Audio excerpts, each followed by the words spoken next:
రోబోలు రాబోతున్నాయా? రోబోలు వస్తే మరి కూలీల భవిష్యత్తు ఏంటి? ప్రస్తుతం మనం వార్తా కథనాల ద్వారా మన దేశంలో కూడా రైల్వే స్టేషన్లలో, ఎయిర్పోర్ట్లలో రోబోలు రాబోతున్నాయి అనే వార్త హల్చల్ చేస్తుంది. మరి చైనా, జపాన్ లాంటి దేశంలో రోబోలు వచ్చాయంటే అవి అభివృద్ధి చెందుతున్న దేశాలు కాబట్టి అక్కడ పరిస్థితులు వేరుగా ఉంటాయి కాబట్టి వాళ్ళ టెక్నాలజీ ముందుకెళ్తారు. అదే టెక్నాలజీతో ఉద్యోగ కల్పన కూడా చేయడం జరుగుతుంది. మరి మన దేశంలో పరిస్థితి ఏంటి? అందుకు పూర్తిగా భిన్నంగా ఉంటుంది కదా.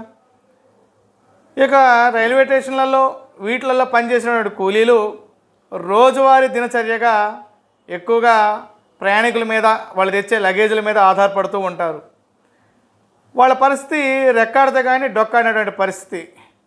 వాళ్ళు ప్రతిరోజు తీసుకెళ్లేటటువంటి ఆ కూలీ డబ్బులతోనే వాళ్ళ యొక్క లైఫ్లు నడుస్తూ ఉంటాయి, వాళ్ళ పిల్లల చదువులకు ఉపయోగపడుతూ ఉంటాయి. ఈరోజు మన దేశంలో టెక్నాలజీని మనము పరిచయం చేయడము గొప్ప విషయమే. కాకపోతే ఆ టెక్నాలజీ వల్ల ఉద్యోగాలు అని కానివ్వండి, లేకపోతే ఇలాంటి కూలీలు తమ యొక్క ఏదైతే ప్రతిరోజు చేసేటువంటి పనిని కోల్పోతున్నారో వీళ్ళ గురించి కూడా మనం ఆలోచించాల్సినటువంటి అవసరం ఎంతైనా ఉన్నది.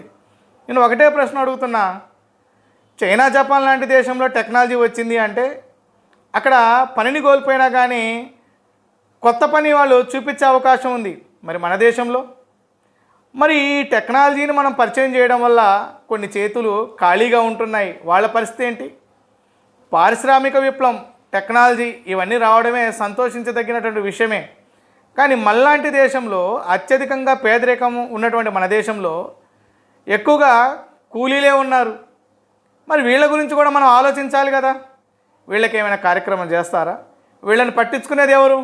టెక్నాలజీని పరిచయం చేసే ముందు తద్వారా పనిని కోల్పోయేటటువంటి ఇట్లాంటి కూలీల భవిష్యత్తును కూడా ఆలోచించాల్సినటువంటి అవసరము ప్రభుత్వాలపైన ఉన్నది. చూద్దాం, ప్రతిదానికి రాబోయే కాలమే సమాధానం చెప్తుంది.